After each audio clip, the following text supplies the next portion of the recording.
여러분, 마침내 저희가 현충사에 왔습니다.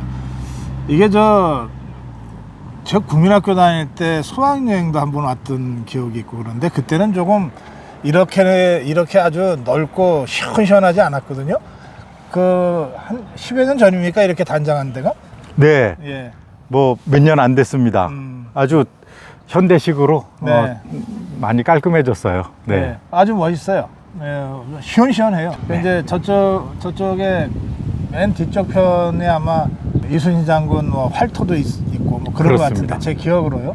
이게 제가 우리 이순신 리더십 연구회에 이제 같은 멤버로 활동하셨던 김종대 전 헌법재판관, 그분이 이순신 리더십을 가지고 전국적으로 강연도 하고 그러고 다니셨거든요. 그래서 그분을 모시고 저희가 이순신 리더십에 대한 빨간 의자 촬영을 한 적이 있어요. 그때 여기서 했는데, 오늘은 우리 김영석 장관과 함께 현충사 들어가서 이순신 장군 리더십에 대한 말씀을 좀 나누도록 하겠습니다. 같이 들어가시죠. 네.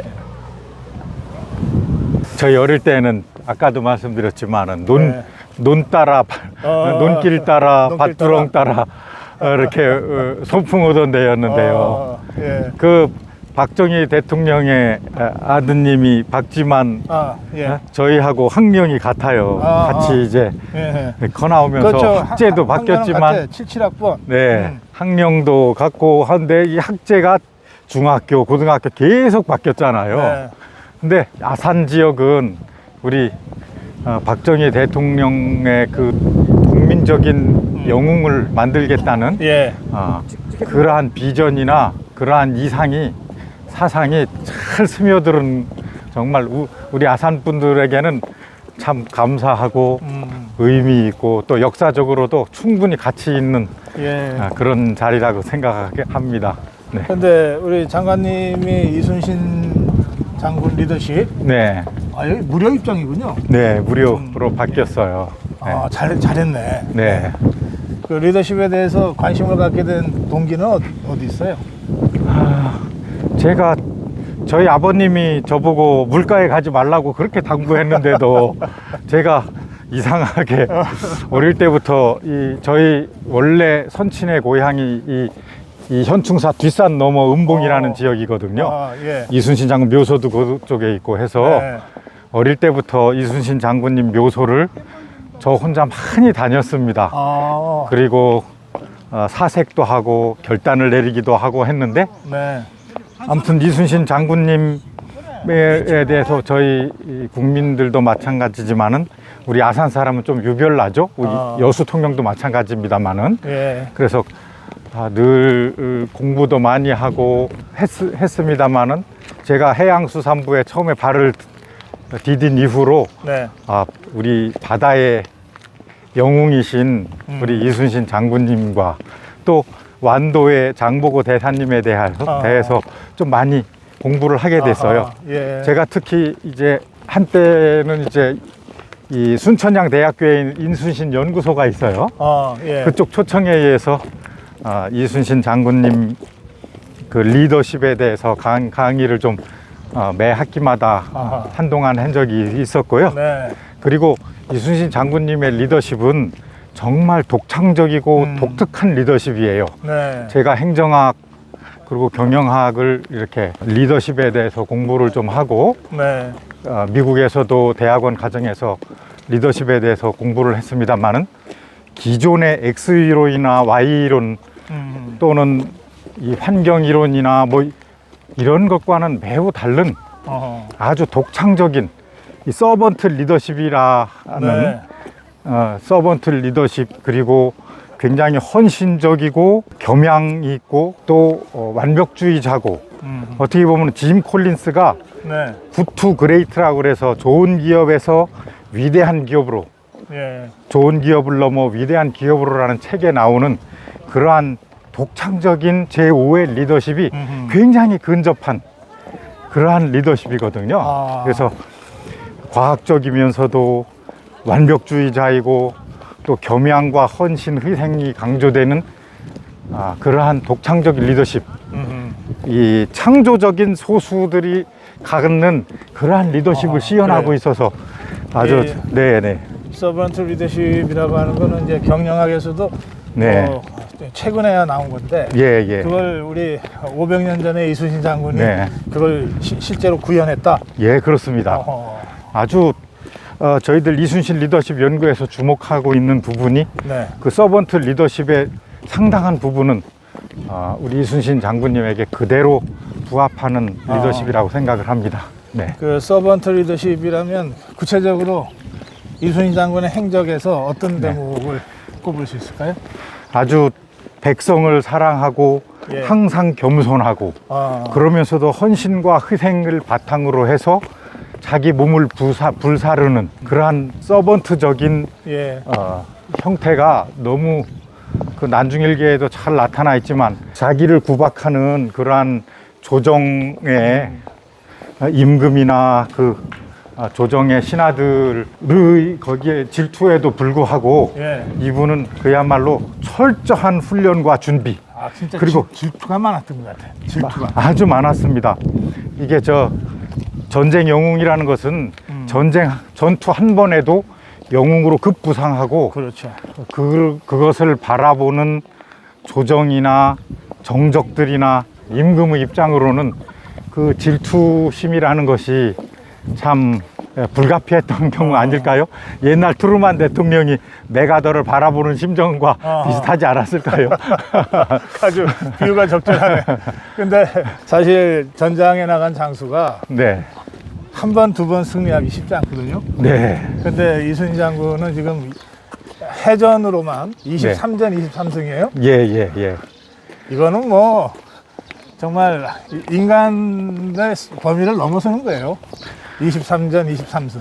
그 러일 전쟁을 승리로 이끈 도고 헤이아츠로가 예, 일본 그 해군 제독이요. 네, 네. 이순신 장군에 대해서는 자기가 감히 엄두도 못 낼 이 구두끈도 매지 못할 정도라고 네. 표현했을 정도니까 예. 얼마나 위대한 이 세계 해전사에서 감히 견줄 만한 사례가 없다고 보여지는데 예. 네. 당시 그 일본군의 전력과 이순신 장군이 이끌던 우리 해군 전력이 워낙 그 차이가 커서 네, 23번 중에 단 한 번이라도 졌으면 거기서 끝나는 거예요. 그렇습니다. 이 여러 역사가들, 평론가들이 말하기를 예. 도고 헤이아츠로 스스로도 또 표현했듯이 예. 자기는 조정과 많은 네, 지원. 일본 천황의 강력한 성원과 지지 속에서 전쟁을 승리로 이끌었지만은 우리 장군님은 정말 그야말로 무에서 유를 창조하고 단 1년 만에 그 전라 좌수영으로 부임한 지 1년 만에 네. 거북선 건조까지 하면서 예. 완벽한 준비를 하시고 매 전투마다 자기 부하 장수들 많은 이 첩보원들 정보원들까지 동원하면서 예. 그 지역의 지형과 지물 또 해류의 흐름까지 완벽히 파악을 해서 그때 독창적으로 대응을 했다는 것은 어허. 정말 근데 그분 이분이 네. 그 남해안 네. 이쪽에서 살았던 분도 아니잖아요. 그렇죠. 아니 거기 그 동네에서 뭐 근데 네.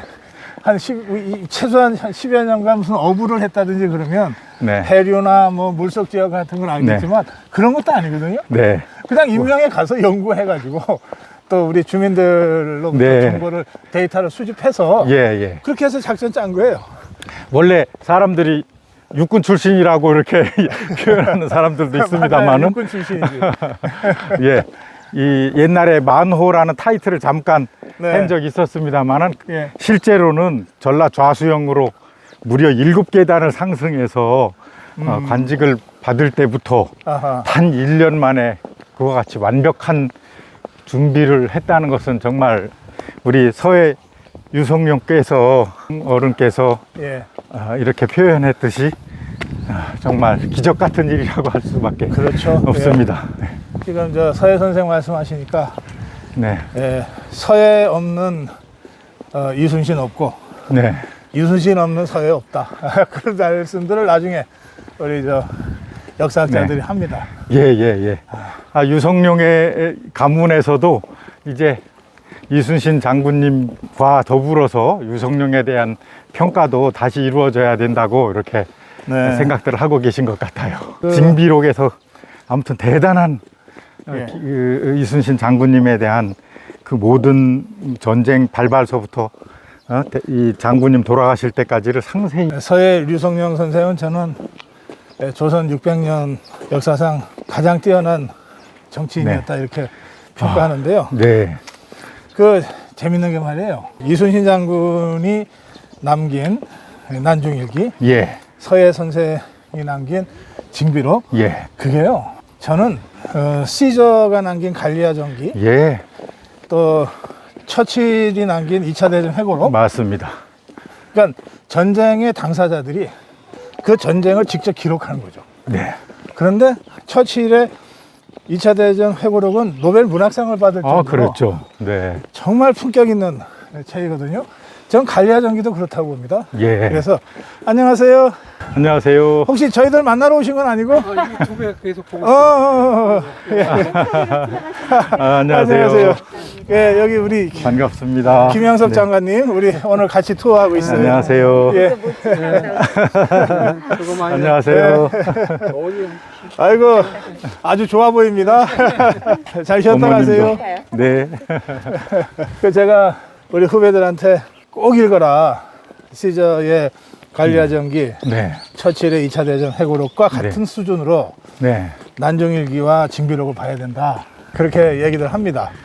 예. 정말 간결하고도 그 감정을 절제하면서 네. 그 표현하는 그것은 정말 저희들에게 참 깊은 감명으로 다가오고 있고 예. 지금도 젊은이들이 다시 나중의 길을 읽는 것을 보고 네. 정말 아주 기분이 좋습니다. 아, 근데 이제 저쪽이 이제 사당이네요. 네, 네, 네.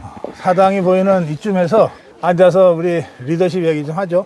네, 우리 이순신 장군님 모신 사당까지는 너무 멀고 높아서 중간에 주저앉았습니다. 우리 아미고 이 인근 지역에 우리 당진의 박재환 본부장님, 천안의 유원영 본부장님, 또 인천의 유정남 고문님 이렇게 다들 함께하고 계십니다. 이렇게 모여서 얘기 좀 나누겠습니다. 박수로 한번 쳐주시죠. 우리 이순신 리더십에 대해서 이제 지금부터 김영석 원장님, 김영석 장관님의 강의를 좀 청해서 듣고 싶은데 그래도 일방적으로 강의하면 여러분들 좀 재미없으시니까 제가 짧게 질문, 짧게 답변 이런 식으로 하겠습니다. 이순신 장군은 제가 보기에는 그냥 단순히 전쟁만 잘한 장군이 아니고 민심을 모으는데도 아주 탁월한 능력을 갖고 계셨고 네. 또 그런가 하면은 당시에 당쟁이 굉장히 심했잖아요. 네. 결국은 이 당쟁 끝에 여러 차례 백의종군도 당하고 네. 마침내 이 전사도 당하는데 안녕하세요. 예. 아이고 여기 저 현충사 오니까 아미고 우리 고성 TV 시청자분들이 많이 오시네요. 네. 그렇습니다. 그 이순신 장군 리더십의 가장 뛰어난 점, 또 지금의 우리가 좀 본받을 만한 귀감이 되는 대목에 대해서 먼저 말씀 좀 해주실까요? 이루 말할 수 없는 그 행적을 통해서 네. 이순신 장군님처럼 저렇게 겸손한 분이 계실까? 그리고 이 주민들, 백성들을 이렇게 관리하거나 뭐 지휘한다는 차원이 아니라 네. 정말 순수한 사랑, 그 애민애족의 정신이 정말 강했고 그러한 반면 어떻게 보면은 조정의 정적들로부터 보이지 않는 음해와 탄압이 많았을 때에도 선조 임금에 대해서는 난중일기든 어느 기록이든 겸손을 아까부터 강조하셨어요. 네. 그런데 사실 적군들 말이죠. 네. 이 적군들은 이순신이라는 이름만 들어도 막 경기가 들리고 막 도망가고 그랬대잖아요. 그 제가 춘풍 추상이 딱 떠올라요. 이 춘풍이라는 거는 상대한테는 한없이 부드럽고 봄바람처럼 추상은 스스로한테는 가을서리처럼 엄격하라는 건데 이걸 약간 비틀어서 우리 편한테는 춘풍이고 적한테는 추상이다. 예? 그런 생각이 들어요. 적을 그렇게 두렵게 만든 그 이순신 장군의 그 리더십은 어떤 걸까요? 정말 냉정하시죠. 냉정하다. 일단 전투와 전법을 구사하는 데 있어서는 네. 치밀하고도 과학적이고 냉정하고 사정없이 항상 위기가 있었고 항상 취약점이 있었는데 그것들을 전부 극복을 하고 전환을 시키고 상상치 못할 이 전술로 상대를 마지막에 강력히 제압해 버리시죠. 네. 우리 춘풍이라고 하셨지만은 실제로는 자기 스스로에게도 엄격했고 자기 부하들에게도 엄격한 가운데 그 애정과 사랑을 바탕으로 정말 대하셨어요. 네. 군법이나 군형법을 적용하는 데 있어서는 특히 이 비위랄지 청렴하지 못한 부하랄지 네. 또는 상관이랄지 또는 이 진영을 이탈하는 군인이랄지 또는 부적절한 이렇게 전법이나 어떤 계략, 전략을 고언하는 사람들한테는 냉정하게 판단해 가지고 자기가 판단하는 확실히 이길 수 있는 그러한 상황을 만드는 것 이외에는 모든 것을 이 감정에 조금도 흔들리지 않고 아주 냉철하게 결단을 내리세요. 그래서 밑에 이 장수들이나 다른 부대의 장수들이 이 고언을 했을 때도 그거에 대해서 이렇게 가지를 쳐버리고 해가지고 네. 정말 과학적이고도 냉정하고 치밀한 전략가였다. 그러면 당시에는 네. 이제 그러다 보면 좀 까칠하다는 소리도 듣고 막 고집불통이라는 소리도 듣고 네. 또 그러다 보면은 이제 참소도 들어가고 그 이 모함도 들어가고 그렇게 되잖아요. 이루 말할 수 없었죠. 선조 임금조차도 네. 몇 차례 부산으로 출동하라든지 그럼 명령을 내리죠. 이 권율하고 합치를 하든지 여러 가지 하는데 이순신 장군께서는 정말 그거에 대해서 자기의 확고한 철학과 이 전략에 의해서 움직이셔요. 그래가지고 정말 정적들도 미워하고 심지어 선조 임금조차도 네. 상당히 서운하고 좀 불편했어.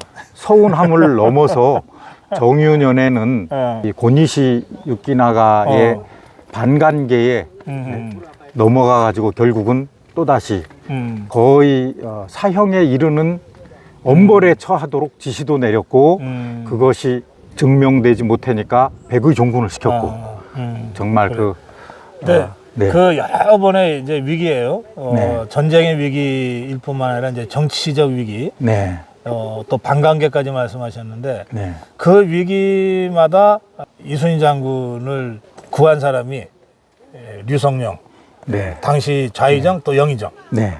그러니까 이 류성룡 없는 이순신 없다는 말이 이게 그냥 하는 말이 아닌 것 같아요. 근데 그 이제 영화에도 보고 이러면 학익진이라고 하는 거 나오잖아요. 예. 학이 날개를 핀 것 같은 일자 대형의 진. 네. 이런 거는 이순신 장군이 창안한 건 아니죠.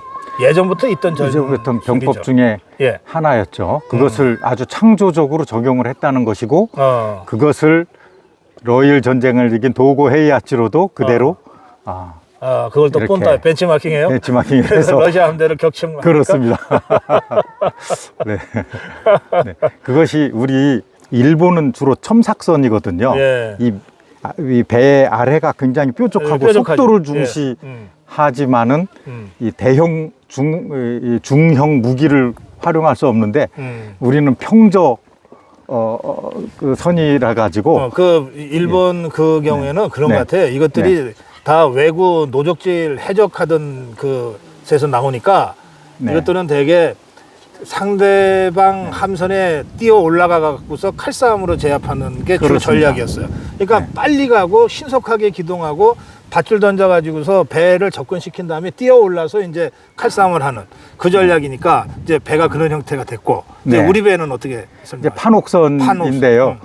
이 아래가 좀 평평하고 평평하죠. 이 무게 중심은 살짝 이 중형 화포를 수용하고 쏴도 반동이 별로 없어가지고 일단 한쪽에서 포를 쏘고 잠깐 배를 돌려서 다시 쏘고 하는데도 흔들림이 없어가지고 특히 중장거리 화포를 아주 적절히 활용을 했는데 그것이 전란을 완전히 승리케 하는 가장 결정적인 것이 이 판옥선과 이 화포의 조화. 이 판옥선 화포는 양쪽으로 이렇게 늘어져 있거든요. 네. 그러니까 이쪽으로 쏘고 저거는 이쪽에 있으니까 이쪽에 쏘고 돌려서 이쪽으로 또 쏘고. 그러니까 요 정도의 기동성만 있으면 되는 거예요.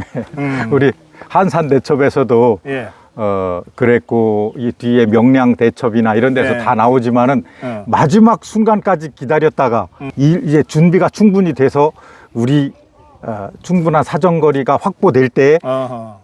발포를 함으로써 이 전략 전술을 완성하게 되는 정말로 충분한 훈련과 인내심 그리고 지혜로운 전략의 이 결과물이라고 할 수 그러니까 있겠습니다. 이게 이제 우리 김영수 장관이 설명을 하시지만 이게 실전에서는 내가 실전에 있다 그래도 참 어려운 게 말이에요.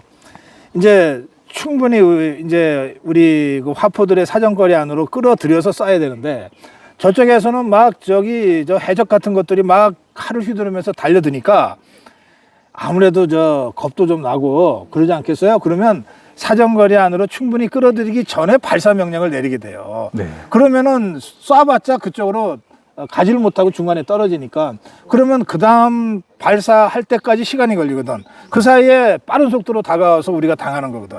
그러니까 마지막 순간까지 기다릴 수 있는 그 용기, 담대함, 이런 것들은 보통 사람들이 흉내내기 어려울 정도였던 것 같아요. 맞는 말씀입니다. 아주 근데 거북선이 처음부터 나왔던 건 아니죠. 거북선이 네. 이 임진왜란 발발 직전에 제 1호기가 완성됐어요. 1호가? 네, 네. 야, 그거 진짜. 네. 그 기가 막히게 타이밍이. 예, 타이밍이 기가 막히게 됐고 네. 대개 2척 이상 거북선이 만들어졌을 것으로 생각되는데 네. 그것도 나중에 보면은 이게 용머리가 있잖아요. 용두가 상대편 전선과 부딪혀 가지고 이게 피하기 어려운 이동하기 어려운 상황이 발견돼서 아하. 나중에선 용두를 이제 없애는 거북선도 있었다고 이제 추정을 하고 있습니다. 지금 말씀하신 게 뭐냐면 이제 외놈들 그 선은 작단 말이에요. 빠르고. 그러니까 거북선의 앞에 용머리 쪽을 치고 들어가면은 배는 깰 수 있어요. 상대방 배 한 대는 깰 수 있는데 그 배에 끼어가지고 우리가 못 움직이는 거야. 네. 그러니까 이제 이 결정적 단점이 발견이 돼서 그걸 이제 수리 보완하느라고 또 시간이 좀 걸리고 전쟁 중에 이제 그랬던 것인데 이순신 장군 하면은 왜 이제 많은 분들이 그 기억하는 유명한 상소문이 있잖아요. 네. 네. 상류 12척. 네. 아직도 저에게는 12척의 배가 있고 이순신이 살아있다. 이제 그건데 그거가 아까 잠깐 말씀 나왔는데 선조가 도저히 이제 우리 해군은 안 될 것 같으니까 원균이 지휘하던 우리 전선들이 다 지금 파괴가 돼 버려 가지고 7천량에서 그렇죠. 다 무너졌죠. 그러니까 네. 야 이제 우리 해군 포기하자. 그리고 육군 대원수 권율 네. 휘하로 가서 군 재편해라. 그거 하는 선조의 명령에 대해서 막 일종의 항명을 하는 상소예요, 그게. 맞습니다. 예, 내용 좀 설명해 주세요. 그야말로 해군을 육군에 편입시키라는 네. 그런 거기에 신에게는 아직도 12척의 배가 있습니다. 우리 해군은 유지되어야 하고 바다는 저에게 맡겨주십시오 주십시오 하고 하는 건데 사실 그것을 받는 선조이나 조정의 입장으로 보면 네. 정말 궤심했을 거예요. 완전 항명이고 쿠데타지. 네. 근데 전쟁 중에 왕의 명령을 거역했으니까 장군이. 예. 근데 이 해전 그때 육군과 해군의 이 병합 전술 문제 가지고 네. 늘 다툼이 많았어요. 아하, 예. 근데 이순신 장군님은 늘 육군과 해군은 분리하면서 협조하면 된다라는 입장이었고 아하, 예. 항상 이 옛날에는 이 전선들이 연안을 따라 늘 움직였거든요. 그러니까 육군과 해군이 이 합동 전술을 펼쳐야 된다는 의식이 강했고 네. 그러한 것을 지시했는데 우리 이순신 장군님은 화포를 이용한 조금 연안과는 떨어진 데서 화포와 마지막에 이 각개전투 같은 형태로 하는 전술을 생각하고 있었기 때문에 예. 조금 분리하는 것을 생각했죠. 그러한 것에 대하여 조정에서는 기분 나쁘게 생각했어요. 그래서 이순신 장군님을 숙청하는데 결정적 기여를 한 것도 있습니다. 아하, 예. 그랬더니 이 원균이 저는 합쳐서 같이 하겠습니다 하고 아하. 손을 들었어요. 그러면서 정유년에 아하. 이순신 장군님을 숙청을 했죠. 그래서 이 원균을 다시 한번 삼도 수군 통제사로 맡겼어요. 근데 원균도 가만히 다시 분석을 해보니까 아, 이게 합동작전이라는 게 매우 어렵다는 걸 알고 다시 한번 그렇지, 아, 이건 좀 곤란합니다 했더니 조정에서 또 언짢게 생각했어요.